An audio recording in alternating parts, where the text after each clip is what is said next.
पांच मेरे पास बिल्डिंग है, प्रॉपर्टी है, बैंक बैलेंस है, बंगला है, नहीं आय चली गई बुक फेयर का स्टॉल नंबर 105 में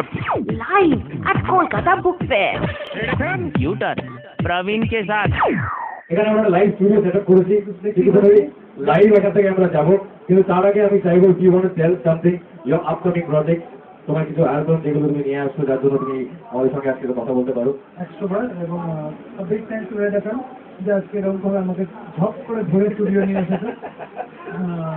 যারা প্রত্যেকে বইমেলায় এসেছেন প্রত্যেককে জানাই আমার তরফ থেকে আন্তরিক শুভেচ্ছা এবং আজকে যারা সামনে এখানে দাঁড়িয়ে আছেন তাদেরকেও জানাচ্ছি বইমেলায় আমাদের কলকাতা শহরের একটা ঐতিহ্য এবং পশ্চিমবঙ্গের ঐতিহ্য বারবার প্রত্যেক বছর আমরা এখানে ফিরে ফিরে আসি যতই ধুলো হোক যতই লোক হোক যতবারই ভাবি যে এরপর পরের বার থেকে আর আসবো তাও আশা হয়েই যায় এবং এটা অদ্ভুত আকর্ষণ এবং আমার উদ্দেশ্য হচ্ছে বইমেলায় আসে আমার বিভিন্ন স্থলে বই লেখা বেরোতে থাকে আনন্দের স্থলে খানিকক্ষণ বসেছিলাম কৌরবের স্থলে খানিক একটু বাদে যাবো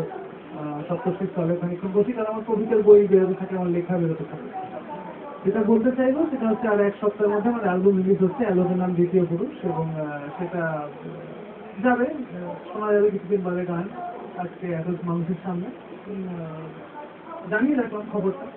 বাকিটা একটু চেপে খেলছি একবার বল নেই তোর কেউ নেই কেউ নেই কেউ নেই একবার বল নেই তোর কেউ নেই কেউ নেই কেউ নেই একবার বল নেই তোর কেউ নেই তোর কেউ নেই